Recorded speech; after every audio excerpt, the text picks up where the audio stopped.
को first year electrician practical का एक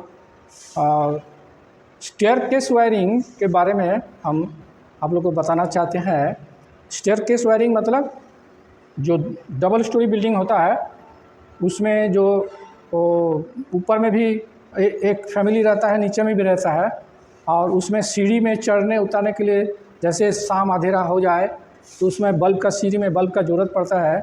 तो बल्ब को जलाने और बंद करने के लिए कैसे कैसे स्विच का कनेक्शन किया जाएगा, जो चीज़ यहाँ पर दिखाया गया। हम पहले आपको ये बताना चाहते हैं रूल के बारे में कि always use electrical symbol for circuit diagram. जो हम लोग कनेक्शन दिखाते हैं उसमें जैसे हम लिखा यहाँ 2 वे स्विच, तो 2 वे स्विच जो दिखने में जैसा है वैसे नहीं हम लोग यहाँ उतारते हैं। इसका सिंबल होता है, जो सिंबल यहाँ हम दिए हुए हैं, एरो मारा हुआ है, इसका मतलब इसके साथ अभी टच है। फिर देखिए यहाँ भी 2 वे स्विच दिया हुआ है, सिंबल नीचे लिखा हुआ है।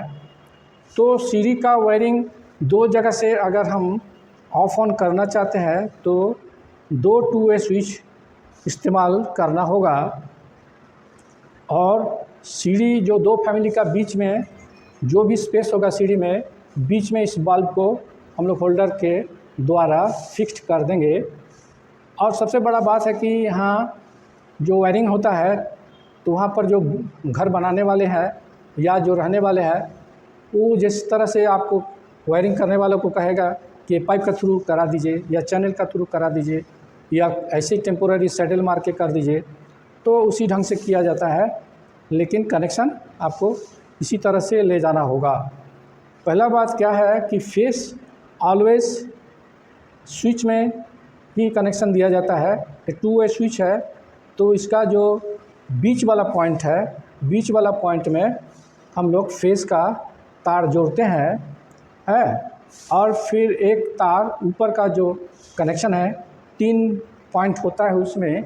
जैसे मैं आपको दिखाना चाहता हूँ इसका बैक साइड आपको यहाँ दिखाना चाहता हूँ।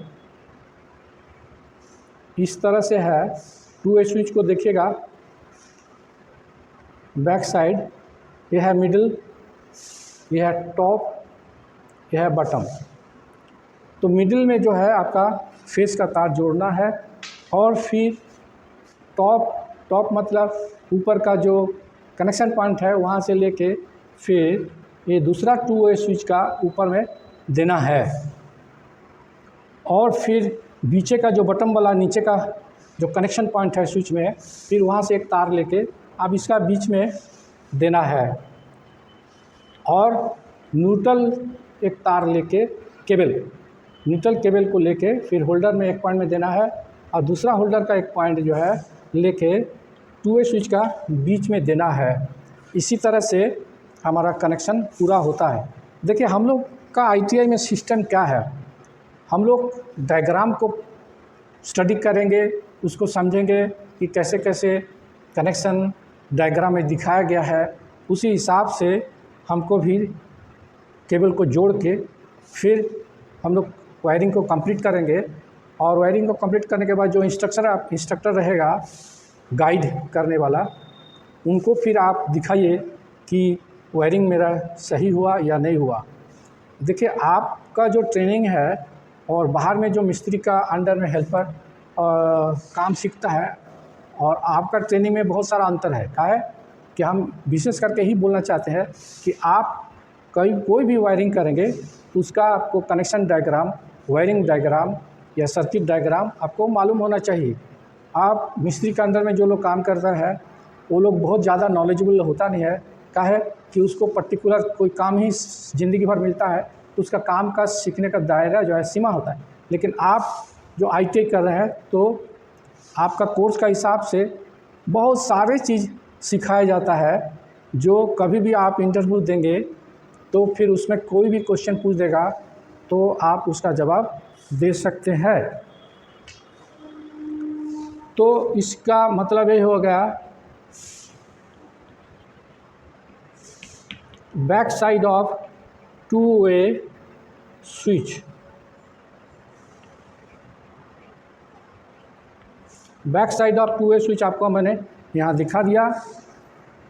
अभी आप देखिए इसमें भी क्या होता है कि टूल्स और मटेरियल्स का भी आपको सेलेक्ट करना पड़ता है कि ये वाला वायरिंग में हमको क्या क्या सामान लगेगा। तो ड्राइंग देख के उसको आपको समझना होगा कि क्या क्या सामान आप बाज़ार में परचेस करेंगे या आईटी में करते हैं तो स्टोर से आपको क्या क्या सामान मटेरियल्स टूल्स चाहिए, ड्राइंग देख के आपको ज्ञान हो जाएगा धीरे धीरे ट्रेनिंग करते करते। जैसे मैं यहाँ आपको एक उदाहरण दे रहा हूँ कि स्टेयरकेस वायरिंग है, माने सीढ़ी का वायरिंग है।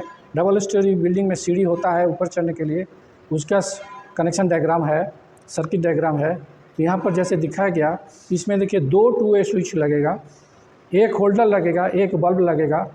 और आप जब प्रैक्टिस कर रहे हैं कम से कम 3-4 मीटर का तार लगेगा है। और बल्ब जो है कोई भी वाट का ले सकते हैं, जैसे बाज़ार में अब मिलता है 25 वाट, 40 वाट, 60 वाट, 200 वाट। लेकिन जैसे कि सीढ़ी का वायरिंग होगा उसमें अधिकांश आपका माने रिक्वायरमेंट के हिसाब से वाटेज लेना है। मान लीजिए कि सीढ़ी बहुत लंबा चौड़ा है तो 200 वाट का भी लगा सकते हैं। आजकल तो CFL ट्यूबलाइट है वो भी लगा सकते हैं, कोई दिक्कत नहीं है।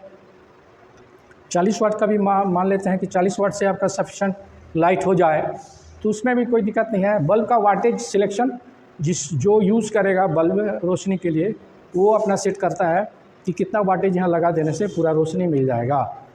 अभी फंक्शन क्या है, अब तो वायरिंग के बारे में बोल दिया। फंक्शन क्या है कि ये 2 वे स्विच है। अभी यहाँ पर जो मैंने दिखाया स्विच का पोजीशन, तो बल्ब जो है ऑफ में है। बल्ब ऑफ में है किस लिए? देखिए यहाँ से फेज़ आ रहा है, यहाँ से फेज़ आ रहा है। फेज़ का मैं एरो मार देता हूँ। फेज़ यहाँ से जा रहा है, फिर यहाँ से जा रहा है, फिर यहाँ से फेज़ जा रहा है, फिर यहाँ से फेज़ इधर जा रहा है, फिर यहाँ आ रहा है फेज़। लेकिन यहाँ देखिए कांटेक्ट नहीं है अंदर में, स्विच का अंदर से कांटेक्ट नहीं है, जो नीचे में कांटेक्ट है। तो इससे क्या हो जा रहा है कि बल्ब जो है इस पोजीशन में स्विच रहेगा तो बल्ब ऑफ हो जाएगा। लेकिन फिर इसको हम अगर ऊपर कर देते हैं शॉर्ट को, माने स्विच को दबा देते हैं, तो फिर क्या हो जाएगा, बल्ब ऑन हो जाएगा। यहाँ से बल्ब ऑन हो जाएगा। ठीक है, देखिए कैसे यहाँ से करके फिर आपको फेस आ गया, न्यूट्रल तो यहाँ पर हाई है, तो बल्ब में क्या है कि 220 मिल जाता है तो बल्ब जल जाता है। अभी देखिए इसमें मज़ेदार बात क्या है, जैसे आप लोग SP स्विच लगाते हैं तो एक बल्ब को ऑफ ऑन करने के लिए करते हैं। पंखा में SP स्विच लगाते हैं तो वही स्विच से ही ऑफ होगा, वही स्विच से ऑन होगा। लेकिन यहाँ वो बात नहीं है। यहाँ क्या है कि 2 स्विच है, 2 स्विच है। तो कोई भी फैमिली वाला अगर बत्ती जल रहा है तो वो चाहेगा बंद करने के लिए, जैसे स्विच को दबा देगा नीचे आ जाएगा, बल्ब ऑटोमेटिक बंद हो जाएगा। फिर ये भी चाहेगा कि हम यहाँ से नहीं अभी बल्ब जलने का ज़रूरत है, यहाँ से हम जलाना चाहेंगे। स्विच कोई भी पोजीशन में रहे, लेकिन स्विच को अगर आप दाब देते हैं तो फिर सर्किट पूरा हो जाता है और बल्ब जलना शुरू करता है। मैंने कहने का मतलब है कि मूल तथ्य यह है कि ये 2 स्विच मैंने दिया 2 परिवार के लिए। लेकिन कोई भी परिवार चाहेगा कि अभी हम बत्ती जलाएं तो अपना सामने का ये दरवाज़ा का बाहर में रहता है, आउटडोर जो डोर का दरवाज़ा है उसका बाहर रहता है, वो स्विच को दबा देगा और बल्ब जल जाएगा। ऊपर वाला भी वही है कि उसको जब मन होगा इंडिविजुअल वो ऑफ भी कर सकता है, ऑन भी कर सकता है। ये नहीं कि जैसे SP स्विच में होता है कि स्विच अगर दूर में है तो वहाँ जाके ऑफ़ करना पड़ता है, यहाँ पर वो चीज़ नहीं है। इसीलिए क्या है कि 2 वे स्विच का और स्टेयरकेस वायरिंग में इस्तेमाल होता है, जो हम लोग आसानी से इंडिविजुअल फैमिली उसको अंधेरा हो जाए, सीढ़ी अंधेरा हो जाए, चढ़ने में उतरने में दिक्कत हो जाए तो उसको ऑफ ऑन कर सकता है। स्टेयरकेस वायरिंग का चलन बहुत ज़्यादा है, खास करके आपका डबल स्टोरी बिल्डिंग जहाँ होगा वहाँ तो चाहिए आपको। उससे ऊपर में भी 3 तल्ला बिल्डिंग भी होगा तो वो कर सकता है। देखिए यहाँ पर मैंने नहीं दिखाया, लेकिन आपको हम जानकारी दे देता हूँ कि एक बल्ब को हम लोग 3 जगह से भी उस तरह से वायरिंग करेंगे जो 3 जगह से भी ऑफ ऑन हो जाएगा। माने 3 तल्ला भी अगर कोई बिल्डिंग है तो 3 परिवार के लिए 3 प्लेस से सीढ़ी का ऑफ ऑन आप जला सकते हैं, बंद भी कर सकते हैं। यहाँ पर मैंने नहीं दिखाया, लेकिन ऐसे ही दिखा दे रहा हूँ।